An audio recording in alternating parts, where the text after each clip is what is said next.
Hello à toi, j'espère que tu vas bien. Dans cette vidéo, je vais t'expliquer comment est-ce que j'ai généré 1 275 000 € de chiffre d'affaires lors de mon dernier lancement. Si ce n'est pas encore fait, tu peux t'abonner à cette chaîne YouTube. Je te partage tout l'envers du décor de mes stratégies, mes meilleurs conseils pour que tu puisses toi aussi développer ton activité. Sans transition, ça va être une vidéo très brute. Je voulais aller dans un studio, mais le temps à Paris et les bouchons c'était une catastrophe. Donc je me suis dit que j'allais te filmer dans mon Airbnb. Je vais pas faire beaucoup de montage, je vais un peu te parler et te raconter tout ce qui s'est passé et comment on en est arrivé là, sachant que c'était très mal barré. Ça a failli être une catastrophe monumentale ce challenge. Je vais tout te raconter, tout te révéler. Déjà, si tu viens de débarquer, j'organise des challenges gratuits de 4 jours depuis à peu près 1 an. C'est ma stratégie principale d'acquisition et c'est ce qui m'a permis de générer sur la dernière année plus de 3,5 millions d'euros de chiffre d'affaires. Et du coup, pour un petit récap de l'augmentation de mon chiffre d'affaires d'un challenge à l'autre, j'ai commencé du coup par un premier challenge en mai dernier à 60 000 €, puis 90 000, puis 100 000, 250 000, 550 000, 915 000 en février et ce mois-ci du coup au mois de mai, enfin au mois de juin, 1 275 000 €. Donc déjà mon objectif était de 2 millions, donc j'ai pas atteint mon objectif, mais quand je vous dis qu'on n'était pas loin de faire une catastrophe pendant ce challenge, c'est réel, donc finalement ça va au-delà de mes espérances, le chiffre qu'on a réussi à générer. Comme vous le savez, la première chose que je fais quand je lance un nouveau challenge, c'est de prendre les feedbacks du dernier challenge, de voir tout ce qui n'a pas assez bien fonctionné lors du dernier challenge, tout ce que je peux améliorer, et de mettre ça en place dans le nouveau challenge. En gros, pour prendre du feedback, je fais parvenir un questionnaire juste après le challenge pour toutes les personnes qui ont participé. Et également, je fais des visios avec à chaque fois une dizaine de femmes, donc je fais plusieurs visios avec 10 femmes à peu près, pour avoir leurs suggestions, leurs retours, voir avec elles tout ce que je pourrais améliorer pour les prochains challenges. Et du coup, j'avais fait ça, ce challenge de février.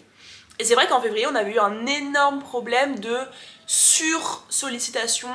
En fait, on s'était fait un peu rafaler par le nombre de personnes sur le Discord, le nombre d'interactions, le nombre de quêtes qui étaient réalisées, le nombre de messages au quotidien. Et le retour unanime qui était revenu, c'était trop. Trop de messages, trop de notifications, trop. Et du coup, on avait perdu énormément de monde. Pour 6000 personnes, en gros, on avait fait, il me semble, à peu près 7000 inscrites. Et on en avait fait venir 6000 sur le Discord. Donc c'était énorme. Quasiment toutes les personnes qui se sont inscrites sont venues sur le Discord. C'était magnifique. Mais sur les 6000, il n'y en a que 3000 qui ont commencé le challenge et seulement 1500 qui l'ont fini. Tellement, en fait, il y avait de notifications, tellement il y avait de sollicitations. Du coup, rien qu'avant même le début du challenge, on a déjà perdu la moitié des femmes parce que trop. Du coup, on s'est dit, ça c'est le premier truc à améliorer absolument. Et en fait, on a bossé pendant 3 mois non-stop sur justement comment régler ce problème. On a trouvé pas mal de solutions.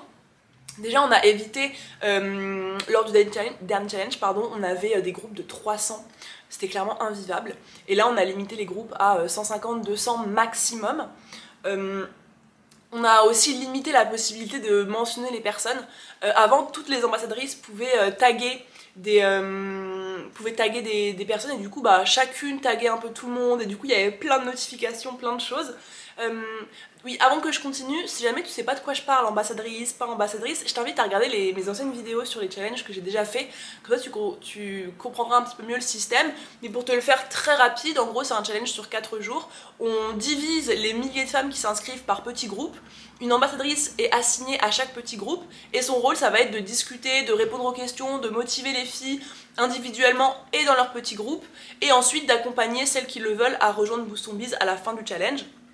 Donc c'est un système qui marche très bien, mais en fait au dernier challenge il y avait des groupes de 300 hyper actifs et du coup les ambassadrices elles n'arrivaient pas à suivre, enfin c'était trop de partout pour tout le monde. Et du coup là on a limité les groupes, on a aussi on a limité, ah le soleil s'est caché, petit changement de lumière, on a limité aussi les tags et ce qu'on a fait c'est qu'on a réparti les femmes par segmentation. Par exemple on a mis toutes les salariées ensemble. On a mis les mamans ensemble, on a mis celles qui avaient 0 idée de business ensemble, on a mis celles qui étaient un petit peu avancées ensemble. Et en fait on s'est basé là-dessus pour faire les groupes, pour que par exemple une maman qui est probablement avec ses enfants de 19h à, enfin 18h même à 21h, elle soit pas bombardée de messages à cette heure-ci. Et du coup on avait une ambassadrice maman aussi qui était attitrées à ces groupes-là. Pareil pour les salariés, celles qui étaient salariées à temps plein, et ben on a fait en sorte de les mettre ensemble dans le même groupe pour qu'elles aient pas forcément beaucoup de notifications dans leur journée. Et du coup on a essayé de segmenter comme ça. Bien évidemment ça pouvait pas être une segmentation parfaite parce que sur des milliers d'inscrits, ben, tu peux pas faire en sorte qu'il n'y ait que des salariés et pas une seule autre personne parce que des fois les groupes étaient pas complets. Enfin on a fait ça le plus justement possible. Mais bien évidemment, c'était pas forcément à la perfection, mais en tout cas ça a quand même pas mal aidé. Au niveau des ambassadrices, on en a recruté 47 qui étaient sur ce challenge, donc voilà, on était bien rodés et on s'était dit en fait, ça va être magnifique. Pareil, donc moi je fais mon challenge sur Discord, et on avait créé des bots qui pouvaient en fait déterminer qui est-ce qui se connectait sur le Discord. Dès que tu te connectais sur le Discord, tu avais un rôle. Dès que tu mettais ton premier message, il me semble, tu avais un autre rôle. Dès que tu faisais la première journée du challenge, tu obtenais un nouveau rôle. Puis le jour 2, un nouveau rôle. Et en fait, ça permettait aux ambassadrices de savoir qui s'était connecté, qui avait interagi, qui avait fait le premier jour, qui avait fait le deuxième jour, qui avait fait le troisième jour. Et du coup, par exemple, si elles voyaient que dans leur groupe, il y avait des meufs qui avaient commencé mais qui n'avaient pas fait le lendemain ou qui s'étaient pas présentées le lendemain, et ben elles pouvaient aller les relancer en message en disant voilà, qu'est-ce qui s'est passé, est-ce qu'il y a trop, est-ce que c'est pas la bonne période, comment est-ce que tu veux que je t'aide. Et puis très souvent, il y a des filles qui nous disaient voilà, justement je me sens un peu trop sollicitée, ou alors je sais pas comment m'organiser, et du coup ça nous permettait d'avoir un suivi individuel plus poussé qui était vachement intéressant. Et donc on s'était préparé en amont de ouf pour ce challenge. En fait j'étais persuadée que ça allait être tellement facile, tellement fluide, tellement simple, parce que justement on avait tellement optimisé et analysé tout ce qui avait mal fonctionné au dernier challenge qu'on se disait là ça va être un carton plein, genre vraiment tout va trop bien se passer, toute l'équipe était au taquet, on a bossé pendant 3 mois dessus, on a recruté les ambassadrices en amont, on les a formées, on a amélioré la formation des ambassadrices, on a fait des lives avec elles pour les aider à mieux accompagner les filles, à mieux répondre à leurs problématiques. Donc en fait tout était cadré, tout était parfait. Et en fait il s'est passé un truc de fou, c'est que donc jusque là on avait toujours un taux de participation qui était hyper élevé. Donc par exemple, je vous ai dit en février, sur 7000 inscrites, il y avait 6000 qui étaient sur le Discord. Donc là, nous, pour ce challenge-là, on voulait 12 000 inscrites. C'était en gros objectif 12 000 qui s'inscrivent, et 600 nouvelles clientes, et 2 millions d'euros de chiffre d'affaires. Et en fait, il s'est passé quelque chose, c'est que sur les 9000 inscrites, donc finalement, oui, on n'a pas eu 12 000, on a eu 9000, mais on se disait voilà, 9000 c'est quand même pas dégueu, bon c'est pas l'objectif mais on est quand même pas trop mal. Et en fait on s'est retrouvés sur 9000 inscrites à avoir 2000 actives sur le Discord. Donc en fait on a perdu énormément de monde entre les personnes qui se sont inscrites et les personnes qui ont participé sur le Discord, enfin qui sont venues sur le Discord. Il y en a genre quand même 3700 je crois qui sont arrivés sur le Discord, et il y en a genre 2000 qui ont participé à la première vidéo. C'était moins que le précédent challenge, c'était moins que même le challenge d'avant, c'était vraiment catastrophique comme taux de participation. Et en fait c'est hyper difficile émotionnellement déjà de remarquer ça, en fait, de se dire mais attends, en fait on n'a pas pu tout aussi bien optimiser pour que finalement toute la problématique qu'on avait en février de sursollicitation, là c'était l'inverse en fait, il y avait personne qui voulait venir sur le Discord. Et en gros je vous spoil du coup les raisons qui font que premièrement déjà on a fait une erreur, mais la taille de l'erreur qui est je comprends pas qu'après 1 an de challenge on puisse faire une erreur pareille.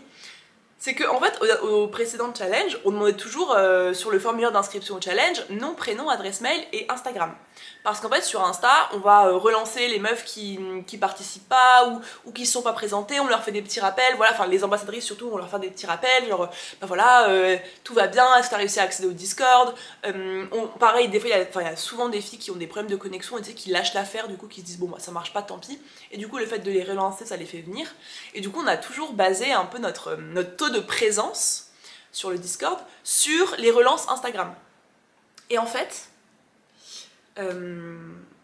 c'était le jeudi je crois, le jeudi ou le vendredi juste avant le début du challenge qui commençait le lundi.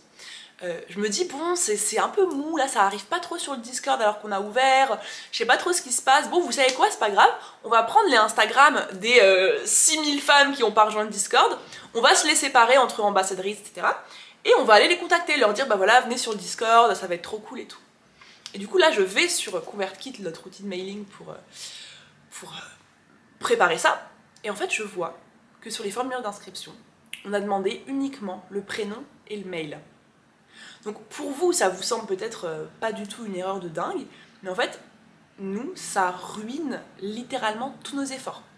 Et en fait, je trouve ça fou que sur 30 personnes qui ont bossé sur le challenge de près ou de loin pendant 3 mois, il n'y ait pas une personne qui ait été vérifiée, qu'on demandait bien les bonnes informations. Même moi, genre, je comprends pas comment j'ai pas pu vérifier ça. On était tellement sereine, tellement confiante et tellement concentrée sur les optimisations, les améliorations, qu'on a oublié le Instagram. Ce qui est une erreur qui est lunaire.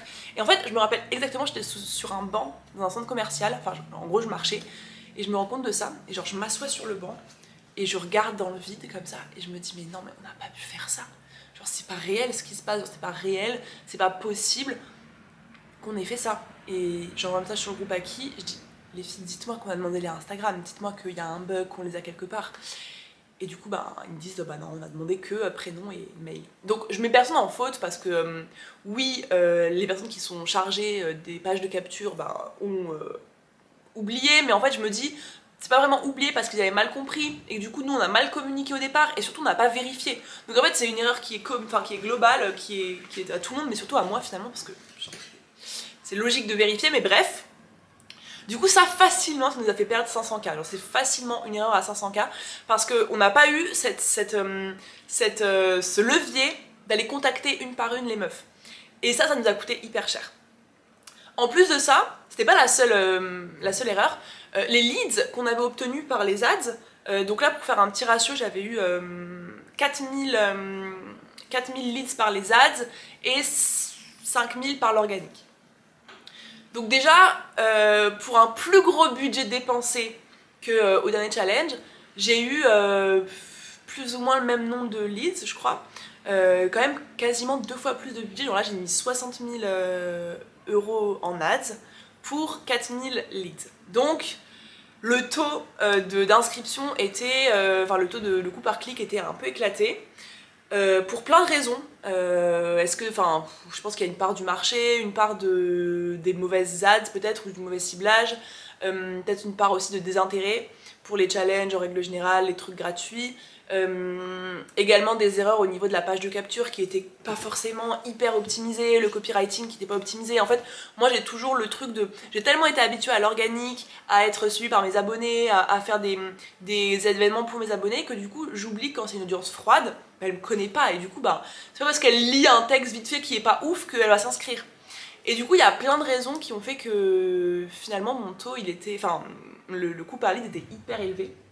Donc ça, on est passé on attendait 6000, facile 6000 à 7000 leads, on en a eu que 4000. Et surtout, les leads n'étaient pas hyper engagés, qualifiés. Enfin, je sais pas c'était pas qu'ils n'étaient pas qualifiés, mais c'est que vu qu'on n'a pas forcément réfléchi à une séquence particulière, séquence mail, une séquence pour faire en sorte qu'elles me connaissent mieux, etc. En fait, elles se sont inscrites peut-être 2 semaines avant, puis après, elles ont plus trop calculé. Et puis en fait elles sont pas mises sur le Discord. Et en fait ça c'était lié à un autre problème qui était que nos taux d'ouverture des mails étaient plus bas que terre. Bon j'abuse mais en règle générale sur les inscrites au challenge on a un taux d'ouverture de 70-75%, ce qui est très bien. Et là on est tombé à entre 25 et 35% de taux d'ouverture. Donc je pense qu'on allait beaucoup dans les spams. Et que du coup mon audience à moi, mon organique, elle est arrivée facilement sur le Discord, et encore pas tout le monde, mais les nouveaux leads venus des ads, ils étaient pas forcément hyper engagés, ils ont pas ouvert les mails, donc je tombais dans les spams, donc ils ont pas vu mes relances, et on pouvait pas les relancer sur Instagram, donc du coup j'ai perdu énormément de monde comme ça. Et dernière raison, je pense, c'est qu'il y a un désintérêt un petit peu général sur les challenges. C'est pour ça d'ailleurs que c'était mon dernier challenge, je t'en reparlerai très vite fait à la fin de la vidéo. Mais c'était mon dernier challenge parce que je ressens que, en tout cas dans le marché de je t'apprends à lancer une activité, ça s'essouffle un petit peu. On a lancé nous le concept en avril-mai dernier, on a fait 8 éditions du challenge et il y a plein de concurrents qui ont repris, je dis pas que j'ai inventé la roue avec le challenge, mais le challenge tel qu'on l'a fait avec des petits groupes, des ambassadrices, une communauté, etc. ça a été énormément repris et je pense que en fait, les gens au bout d'un moment ils se sont inscrits, ils ont fait peut-être 6-7 challenges dans l'année et puis en fait finalement le mien c'était juste un de plus, c'était voilà un challenge de plus, et je pense que les gens étaient un peu saoulés par le concept du challenge et que c'était plus aussi innovant que ça ne l'était avant. Bref, toutes ces raisons font que quoi, bah on s'est retrouvé à passer de 9000 à ouais, en fait je vais même pas dire 3500 sur le Discord parce que littéralement regarder la première vidéo c'est ça qui fait que est-ce que quelqu'un participe ou pas, et il y a eu 2000 vues à peine, je crois genre 1900 et quelques sur la première vidéo sur les 9000 inscrites. Donc comment vous dire que ça a été moralement hyper chaud. J'ai eu de la chance que Margot et Méline, qui sont mes deux bras droits du challenge, viennent avec moi à Dubaï pour préparer le challenge. Donc on a passé une semaine ensemble, mais heureusement qu'elles étaient là, parce que je vous passe tous les détails en plus de cette grosse galère, tous les détails des automatisations qui marchent pas, des bugs Discord, des oublis à tel endroit, des mails qui n'ont pas été envoyés ou au bon moment, plein de mini-erreurs. Je me disais vraiment mais le sort s'acharne, genre là vraiment ça va être une catastrophe, y a rien qui va, et j'ai passé quelques jours vraiment très démotivée, enfin genre voilà, en pleurer, à péter les plombs, parce que je me disais mais comment c'est possible, on a tellement travaillé, comment ça peut être aussi catastrophique à quelques jours du lancement officiel. Donc heureusement qu'il y avait les filles pour me remotiver, vraiment merci infiniment à elles si elles passent par là. Et du coup, ce qui m'a permis en fait de me relever, parce que finalement on a fini à 1 275 000 € sur 2000 inscrites, ça veut dire un taux de conversion de 20% quasiment, genre 18, 19. Et du coup c'était, voilà, en règle générale on fait un taux de conversion à 5%, donc c'était extraordinaire le taux de conversion qu'on a eu. Je vous expliquerai après comment. Mais du coup, j'ai réussi à retrouver la flamme en me disant, bah tu sais quoi, foutu pour foutu, tant pis. Celles qui sont là, les 2000, on va leur faire vivre la meilleure expérience de leur vie. On va les faire kiffer et on va leur montrer, on va avoir encore plus de temps pour elles, pour les chouchouter. Et j'ai pas réussi à avoir toute seule cette mentalité-là, c'est vraiment les filles qui m'ont énormément aidée. Et Margot et Méline, et aussi tout le reste de l'équipe. Parce que en fait, moi, mon humeur, elle est intimement liée notamment aux ambassadrices. C'est-à-dire que si moi, j'arrive pas à donner de l'énergie, à insuffler la motivation, bah, les 47 ambassadrices, bah, elles sont un peu démotivées également. C'est quand même à moi de porter le truc et de donner de la motivation, et du coup bah moi j'étais un peu au bout de ma vie clairement, et donc bah, ça se ressentait, les ambassadrices elles paniquaient, tout le monde paniquait, et il n'y avait que Margot et Méline qui arrivaient à garder la tête froide. C'était un vent de panique global, et ça a été hyper difficile, mais ça m'a demandé vraiment un switch de mindset, et c'est là je pense qu'est la clé de ce lancement, c'est que j'ai réussi à passer d'une situation qui est objectivement négative et catastrophique, drama queen un peu, mais clairement catastrophique pour mes objectifs, à je prends le positif que je peux prendre et je mets tout dessus et je m'accroche à ça comme jamais. Et en fait ce switch là de me dire bah ok, on n'est pas, on est que 2000 sur le Discord, mais en fait c'est pas on est que 2000, c'est on est déjà 2000, et comment est-ce qu'on va donner envie à ces 2000 là de rejoindre Boost Ton Biz et d'y aller à fond et d'avoir full valeur et tout ça. Et du coup ça a été hyper compliqué, mais vraiment je me suis étonnée parce que bah, vous savez que je suis pas la personne la plus détachée émotionnellement, je suis très impulsive dans mon business, je prends les choses très à cœur, je suis très facilement stressée, très facilement angoissée, je panique très facilement, et du coup j'ai fait preuve d'un énorme sang-froid, même si en vrai je vais pas vous mentir, c'était quand même comme ça pendant tout le challenge, mais j'arrivais à reprendre de la force, et j'ai eu assez de force et d'énergie pour relancer les ambassadrices, relancer la motivation, relancer la détermination avant le lundi, avant le jour 1 du challenge. Donc en fait entre jeudi où je réalise l'erreur de ouf et lundi le début du challenge, j'ai fait comme ça au terme de mon humeur, et en fait quand je suis tombée au bout je me suis dit vas-y Margot, de toute façon tu peux pas arrêter maintenant, tu vas tellement t'en vouloir, tu vas tellement regretter, donc tu vas tout donner. Et de là on a fait un plan avec Margot et Méline, on s'est dit ok, les ambassadrices on les appelle tous les jours, on les accompagne tous les jours, on a fait des lives avec elles de 1h à 2h tous les jours, genre le dimanche, le lundi, le mardi, le mercredi, le jeudi, il me semble même qu'on en a refait le vendredi.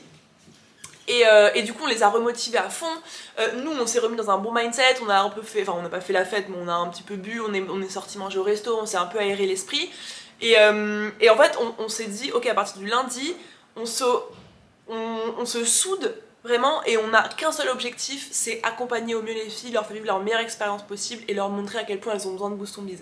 Et il y a eu un vrai élan de solidarité.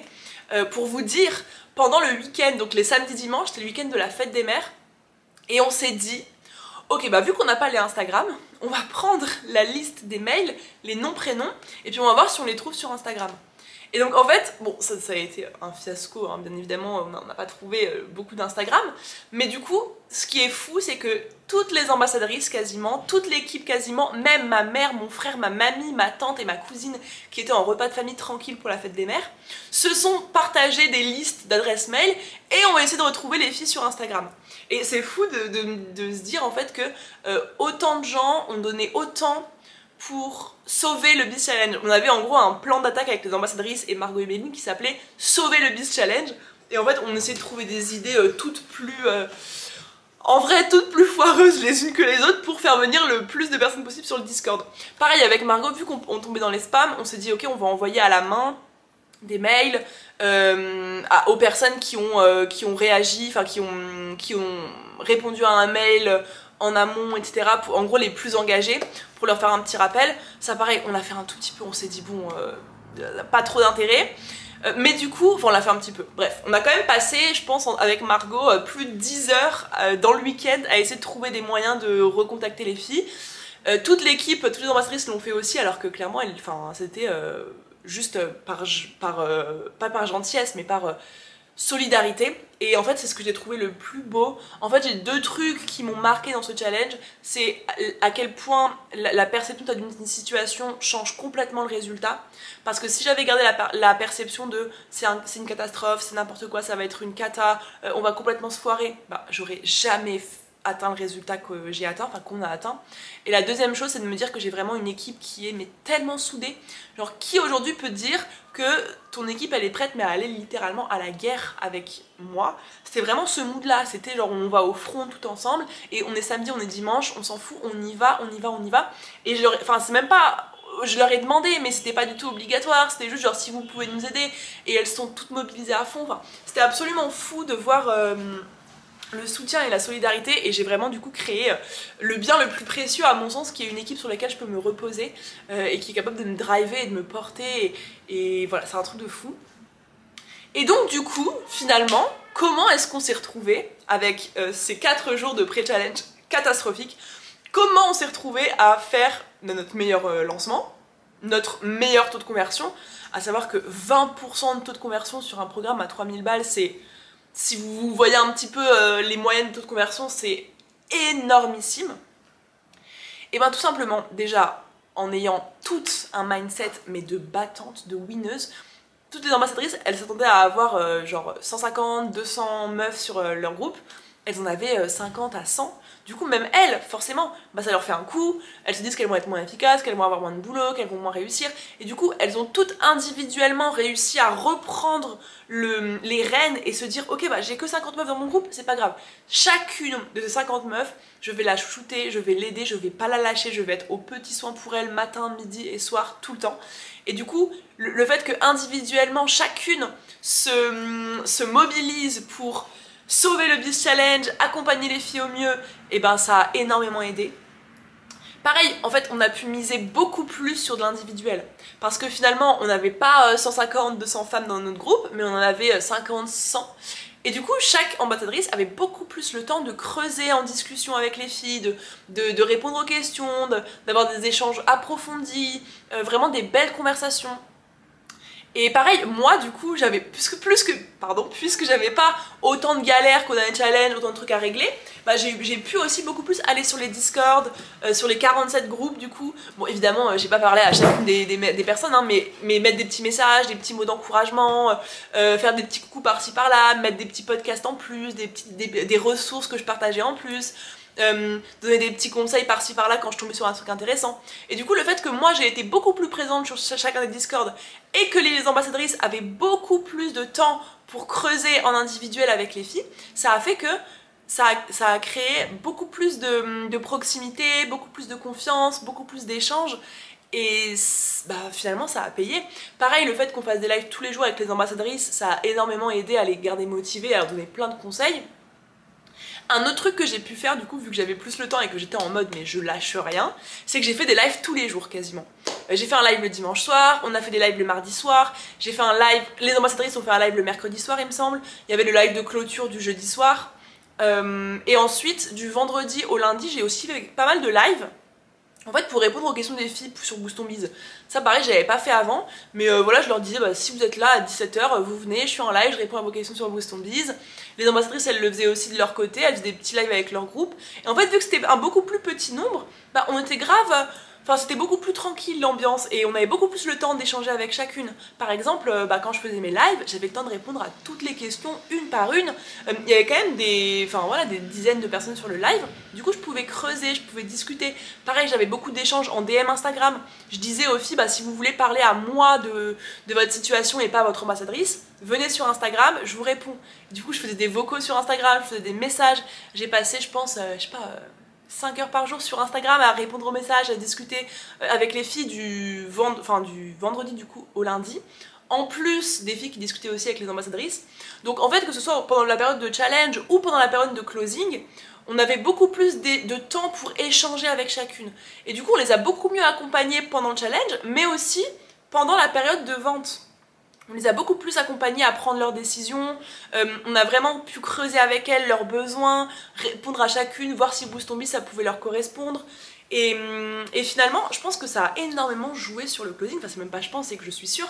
Donc du coup, ouais, le fait qu'il y ait beaucoup de suivi individuel, des petits groupes, que moi je passe beaucoup plus sur les Discord, que je fasse beaucoup plus de live, que je sois beaucoup plus dans le mode transfert d'énergie, je suis là, je vous réponds, je réponds à vos questions, je vous motive, que les ambassadrices avaient beaucoup plus de temps aussi à accorder à chacune, ça a joué de fou. Et je pense que un autre truc qui a joué, c'est que plus le temps passe, plus je me détache de tous les discours marketing qu'on voit partout. Alors bien évidemment que je fais du marketing et que par exemple mon live de clôture, bah, le but c'est de vendre Boost ton Biz à la fin, évidemment, mais je promets plus, enfin en fait je promets rien de dingue, je promets pas 5000 € en 90 jours, je promets pas des millions d'euros, en fait je fais des promesses qui sont de plus en plus réelles et de plus en plus factuelles, c'est-à-dire en gros Boost ton Biz c'est un outil, ce que tu en fais c'est toi qui va déterminer si tu as des résultats ou pas. Tu vas pas gagner 3000 € par mois si bah, tu viens dans Boost ton Biz et puis tu regardes pas les vidéos et tu utilises pas le suivi, tu viens pas au live, tu prends pas tes coachings, tu fais pas des exercices, tu passes pas à l'action. Et vu que je suis aux antipodes des promesses qu'on peut voir actuellement, bah il y a beaucoup de personnes qui kiffent ça et je pense que plus je me rapproche de promesses qui sont, enfin là je peux pas faire plus réelles que les promesses que j'ai faites pendant le challenge et du coup bah plus les gens sont saoulés des promesses de rêve justement, plus ils sont touchés par ce genre de promesses bah, très vraies, enfin très tenables, réalisables, des promesses qui sont vraiment faisables et donc je pense que ça a aussi énormément joué. Voilà un petit peu ce que je voulais vous dire. Donc si je fais le gros bilan, en fait le taux de participation était catastrophique, mais on n'a rien lâché, on a tout fait pour l'augmenter et finalement on s'est refocus sur l'accompagnement de celles qui étaient là. C'est toujours cette métaphore de est-ce que tu vois le vide à moitié plein ou à moitié vide, le verre pardon, à moitié vide ou à moitié plein.